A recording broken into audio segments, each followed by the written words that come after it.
Hey friends, it's Walter from Zimstones by Walter, and I am today going to be creating a steampunk journal that is using one of the latest kits from the Happy Handicrafter, which is called Steampunk Dreams, and this kit is amazing. It has lots of beautiful papers and images that I just can't wait to start to get to use. Just beautiful colors throughout. The images are gorgeous. In addition to that, there is also a page of tags. There are some washi strips that you can cut and use in your layouts. Let's see. There's lots of pockets and envelopes and cool things, lots of ephemera, which is just a lot of fun and is going to make a really beautiful journal. So let's get started. First thing I'm going to do is create my front and back covers. In order to do that, I'm going to use some craft cardstock. This is 110 pound. I want a heavier cardstock since it's the covers. So 110 pound craft cardstock. I'm also going to use this die set that I got on Amazon. It's for journals, and what's cool about it is the main die in the set is what you can use for your pages, for your covers, and it cuts out. I like the shape, which I think lends itself really well to a steampunk theme. But also it already has the holes, so you don't have to worry about coordinating holes for your covers and your pages and binding them together because they cut out. Then there's also these two additional insert dies that you can use for layering, and I am going to end up using that because for the front and back cover, what I really want to do is create something that's a little unique. And when I think about steampunk, I definitely think about metal. And so I have these peel and stick plastic tiles that I bought from Amazon, and I want to use them for the front and back covers. And what's awesome is that it's the right width for being able to do that. So I am going to cut out two of these, one from each side, to be able to then put onto the front cover of the journal. And the nice thing is you can use gilding wax or paints and do these in a different style or color if you wish. I like this color, but I have some ideas for adding some other things to it. I'm not sure about putting this through a die cut machine. I'm going to try it. What I did before is I just taped the this die down, and I just cut around it with scissors, which is a great way to do it. But I'm going to see about putting it through my die cutting machine and see if that works. To get ready for trying that, there are, since these are, the actual uses for sticking them up on a wall or something, they come with this self-adhesive tape on the back, but I don't want to put that through my die machine. I think that could cause, some thickness and some issues. So I'm actually going to start by taking this off of the back. And if you do it carefully enough, you can actually save it. It's still sticky, and you can use it as an adhesive for something else. Okay, so a little good news, little bad news. The bad news is, even with a shim, it didn't cut through with the die and this material on my die cut machine. The good news is it did cut the shape though, it did. So all I have to do is just use some scissors and go around and cut that out. And I will have the two pieces, one for the front, one for the back. Okay, so I have both pieces cut out. Really easy to do. Did not take too much effort at all because, the lines were already there. So I just needed to snip around those. Now, I'm saving these particular pieces here, which are just like the top and bottom where you cut it out, because these would actually make really cool pockets within a journal, whether it be this one or another one, or even just little bits of ephemera. So save that stuff. Why waste it? I took a piece of the cardstock, cut it in half on the long side, and then ran it through with the die to create the front and back covers. And just to show you now, I'm going to start working on assembling it. A couple of things I want to do beforehand though. So as you can see, that is going to fit right in there. And if you want to trim up, like, you know, there's maybe some irregular little, like, you know, pieces, but this isn't supposed to be perfect. This is supposed to look old. And so I like the way that that looks. Before I adhere that down onto there, I am going to do some aging on the cardstock. I know you're not going to see most of it, but around the edges, I want some aging to be there.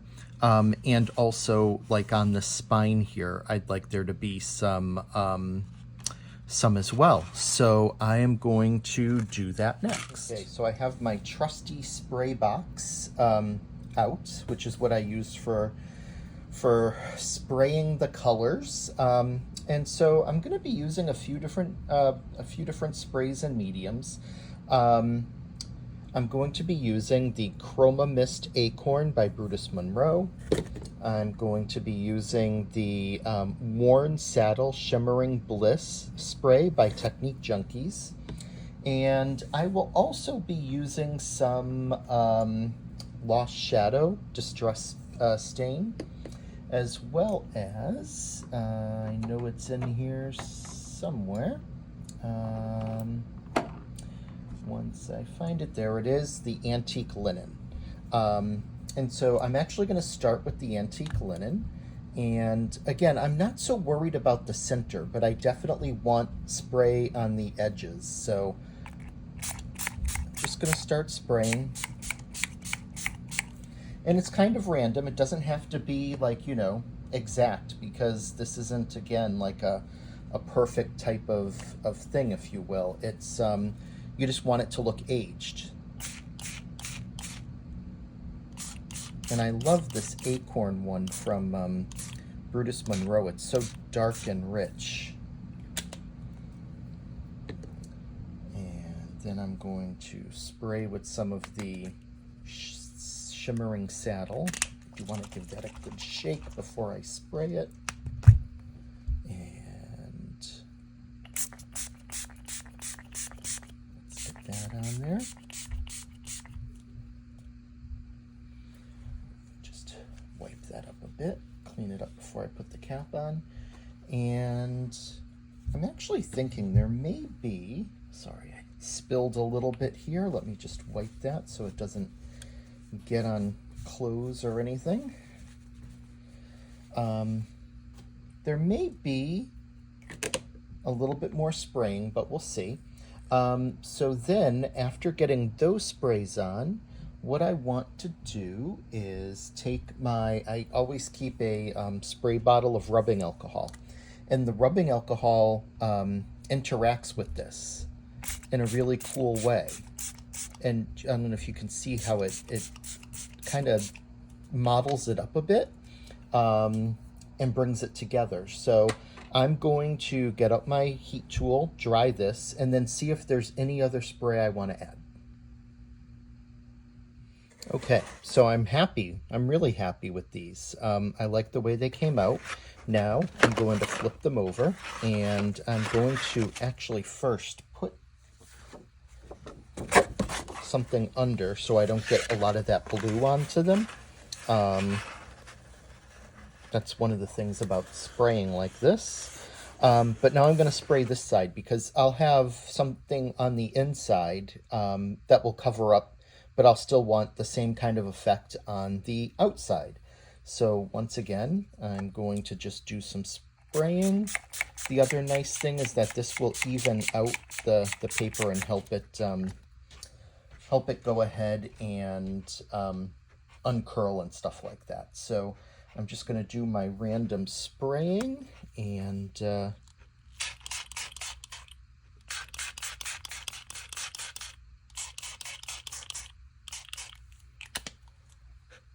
then dry it and see if I am happy with the way it looks. And I also want to go ahead and do that spritz of alcohol. There we go. Let's dry it and see how it looks. Okay, so the other sides are done, the insides, and I love them. They're so unique. Definitely look aged, and I think they're going to look really cool with the metal on there as well. So I'm going to go ahead and start getting those covers assembled. I think that is going to look really cool. I like the metal versus what looks to be like, you know, leather for a steampunk type of book, because it's, you know, bringing all these different elements together. So in order to get that adhered down, I'm going to use a combination of some double-sided adhesive tape, flat, not foam, to stick that down, as well as some craft glue. The two of them together should get that stuck down for me. Okay, I have those assembled and I think they look great. What I want to do now is just add a little distressing onto that metal. Probably should have done it before I adhered it down, but I didn't actually think of it. But I'm going to do it now, and it shouldn't be a big issue. So I'm just going to spray a little bit of Lost Shadow spray stain onto here. Just a little.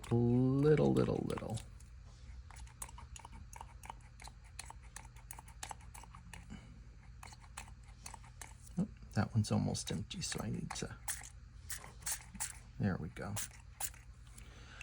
And in addition to that, I'm going to take some black ink spray that I have, and I want to, this is a little messy, clean this nozzle before I spray it. And I'm just going to do the same thing, just a few pumps.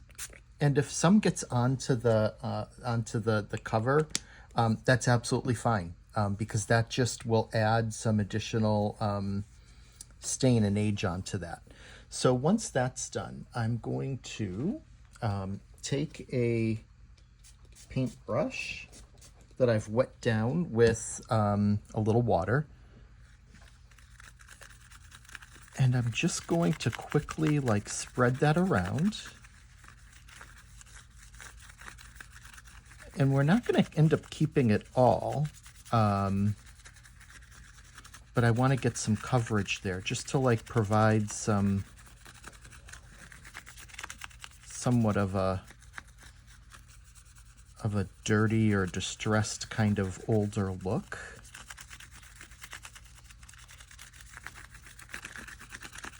So that's it. You just want to move that around. And then we'll do the same thing on the other panel. Since I already had the water on, I decided I wasn't going to add more. And it's just moving it, just trying to get some down into the crevices of that plate. Okay. And if you think that you might have too much, you can always take a paper towel, and I'm just going to kind of blot it a bit, because I don't want it saturated. I really just want just a bit of a look. Just like that, just to darken it up a bit. Not make it look so pristine. So I'm going to go ahead and dry that with my drying tool and see what I think. Okay, I like the way that looks. This last step is optional, but I want to take some of this peacock metallic wax paste and put it onto part of this just to, again, add some aging. You'll use your finger for this. Little goes a long way. So just put a little bit onto your finger and then decide where you want it. And you just start to rub that in. And I wanted to do it right here in the center area. And it's going to mix in with some of that black that is now dry, but that we put down there. And look how cool that looks. That is just a really cool effect, I think. Don't worry, your hands will clean up. I promise that. It's just wax. It's very similar to like the Sizzix luster wax or any other kind of gilding wax that you may have worked with before. And it's just putting a little bit on there just to bring that in. But I love it. I want to do it to the back as well, just to get that kind of aged effect, a little bit of a more richness and color, and it looks great. So I'm going to continue doing this, and then we will let that dry before moving on, and I'll show you how it looks. Look at how fantastic those look. I love just that little bit of the peacock blue or turquoise, whatever you'd like to call it, that's in there, just providing a little bit more aging. And then on this one here, when, you know, around the circles a bit too, and they look fantastic. I really like those. So I think the last thing for the cover, the front cover, is I made this with a mold from Stamperia and some foam clay. This is available on Amazon, and it's used in like modeling and also in like making costumes, because it's soft, it's easy to work with, but then it does harden as it gets as it dries. So this particular one is of a lock, and it's a really cool lock that I think would look great on the front cover. What I have to do is just trim it up, cut out the center, which has some additional locks that we can use, and then go ahead and get it adhered down. So it's really easy to work with this. I'm going to grab my older pair of the detail scissors just to show you. Let me move these covers out of the way. Nothing happens to those. To trim it up, all you have to do is take your scissors and then just cut right around the edge of it. Really easy. Once that is all trimmed up and cut, what I can do is go ahead and add some color to it. I think I'm going to continue with using the wax, and so I'm going to use some silver gilding wax, and then also put some more of the peacock on that, and get that colored that way. But this is really easy. You know, I'm careful with it just to make sure that I don't cut anything that, you know, I want to retain. So I'm just going to go around, trim that out, and then cut out that inside. And then I'll show you how I'm going to color it. Okay, so I have that all cut out. I think it's really cool looking. Could have left the center in there, but I wanted to take it out. I didn't want that in there. Another thing you can do, you can take a knife and trim out like in between there, but I kind of like having it there to make it look like it's one whole piece. So in order to get a base color on there, I decided I'm not going to use the gilding wax. I'm actually going to use some cool mica sprays from Tim Holtz. I'm first just going to, with water, mist that just to get some moistness on there. I'm then going to start with just a really quick spritz of the Lost Shadow, just to get a kind of a base gray on there. Next up is I have the, it is part of the Halloween mica collection. It's called Iron Gate. It's a really cool color. I gave it a good shake, and now I'm going to spritz that on there. That's going to be the main color. And with these mica sprays, you always want to, before you you put the cap back on, take a cloth and just wipe the front nozzle part so it doesn't get clogged, because that can stop them from working. And then the last thing is I have a mica spray that is brushed pewter, and I'm going to do a spritz or two of that on top.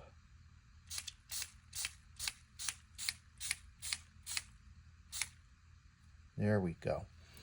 And I like the interaction that I'm seeing over here with the gray and getting some dark in there. That is really cool. I like that. Forgot to wipe that nozzle, so I'm going to go ahead and wipe that real quick. And I am going to dry this. I'm trying to decide if there's anything else I'd like to do, but no, not until this is dry. I am ultimately going to want to get some black into that keyhole. That will be easy enough to do. So I'm going to dry this and show you how it looks. Now, how cool is that? That looks like a metal plate, a metal lock. You and I know that it's not. We know that it's this moldable foam material. But with those paints on there, it truly looks real.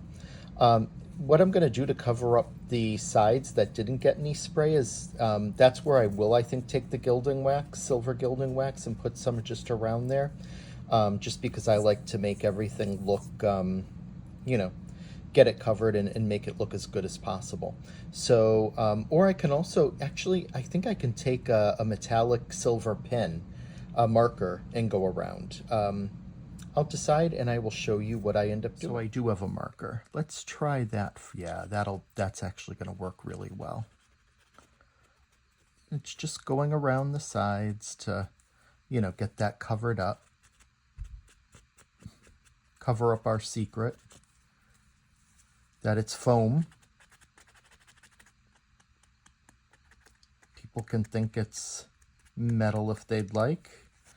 The other end is thinner for getting into some of those, you know, harder to get into crevices. So I'll come back and do that. But I wanted to get the wide coverage on first, just to get that done. I still just can't get over it. This just looks so awesome. I'm really happy with the way that came out. I think that's going to look great. I'll show you right on the front there. And this pen just blends in, this marker just blends in so nicely with it. Gotta love those happy crafting moments like that. So there's that part done. Now we'll get the finer tip. And that's where we can get into the smaller crevices there, just because I like to make sure that things look as good as possible. You know, whether you're doing this for yourself or you're doing it as a gift, or maybe you're going to sell it. You know, it's just doing your best work.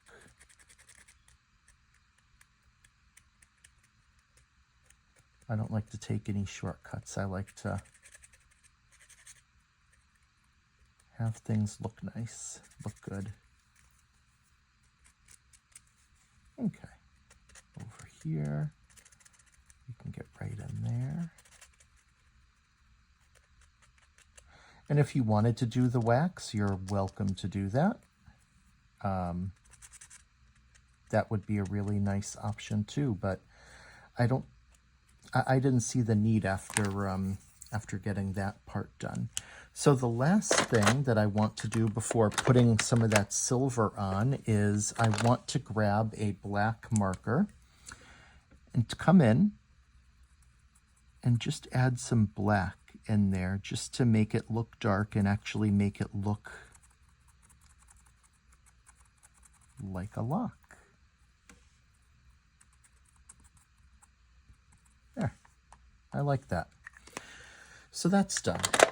Back to our peacock wax. And I know exactly where I want to put some of this to get a little bit of color and to get a little bit of aging on there. I want to start down here and dab some in there on that. And then I want it along down here, going around in the center.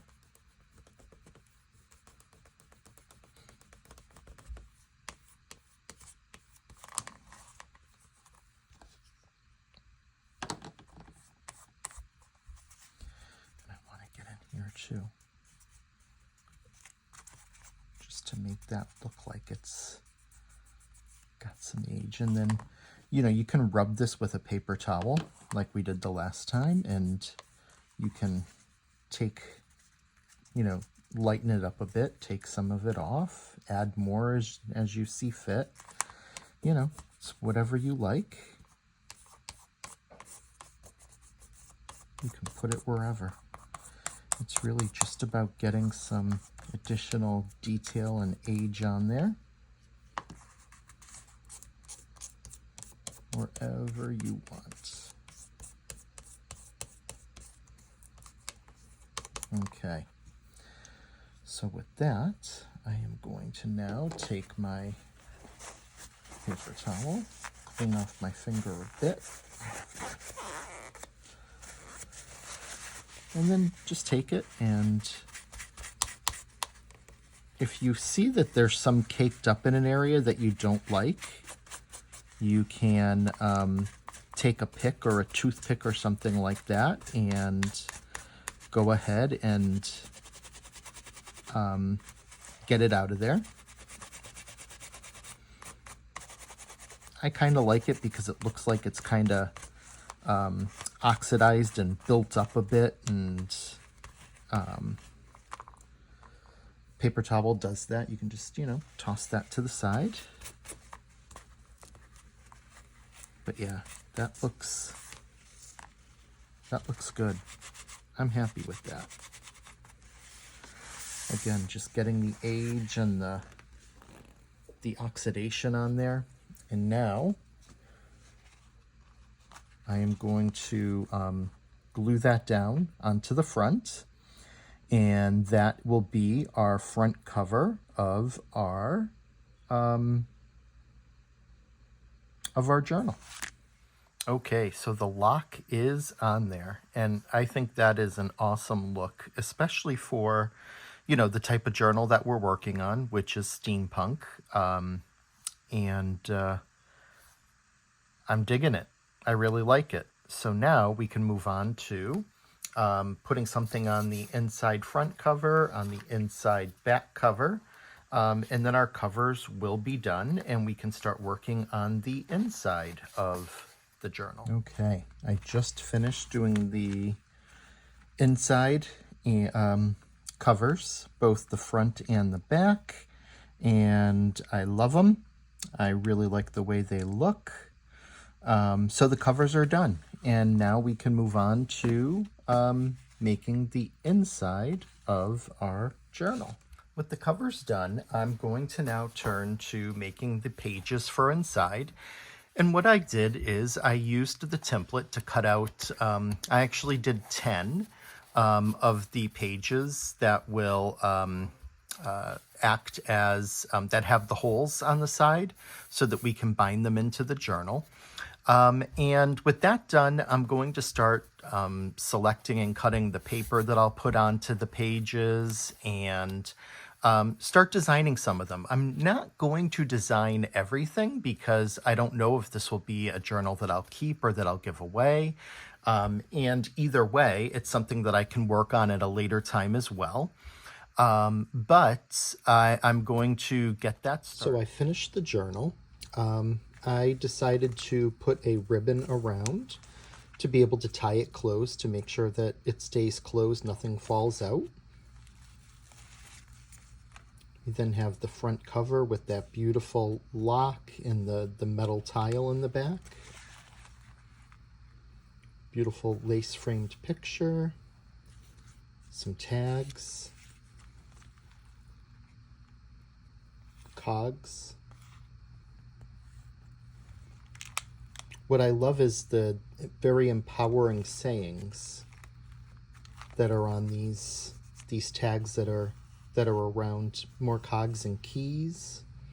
This is my absolute favorite. This wood, the keys, and the lock are all foam, moldable foam clay that were put into molds, and I painted. That lock is just gorgeous. The keys are gorgeous. You know, the wood looks really good, but I am so proud of this lock and just how realistic it looks. Got some rusting going on and some oxidation. It's beautiful. Very steampunk too. Not every page is finished. I left pages blank for more work to be done. That was intentional. It was really about getting this journal together. This was a lot of fun. This was a whole picture, but I cut out the top of it and then just made it an extra page over that. I love this. I made the frame. There's a book page behind it, and then she's just popping right out on top of it. Love that. Love this dictionary page too. Future, F. It's an F page from the dictionary. And this really cool, I'm not quite sure what to call it, but this mechanism, almost like a compass or something very mechanical. Story goes along with that. This was actually a coin pocket, but I thought that the whole image was so pretty, I wanted to make it a regular pocket, and there are some tags in there as well. Journal. I used the tile for a pocket, and this was a pocket front that I decided to use as a journal cover. And I made a small journal. Someone can write in it or put pictures or further decorate. Spectacular indeed. And then our back cover. This was such a gorgeous set by the Happy Handicrafter. Jenny did a great job with it. I really had a lot of fun creating this. I hope that you enjoyed seeing how to be able to use something like a tile in a different way in your crafting, using the moldable foam clay and bringing in some different kind of mixed media aspects. So thanks so much, and take care. I'll see you the next time.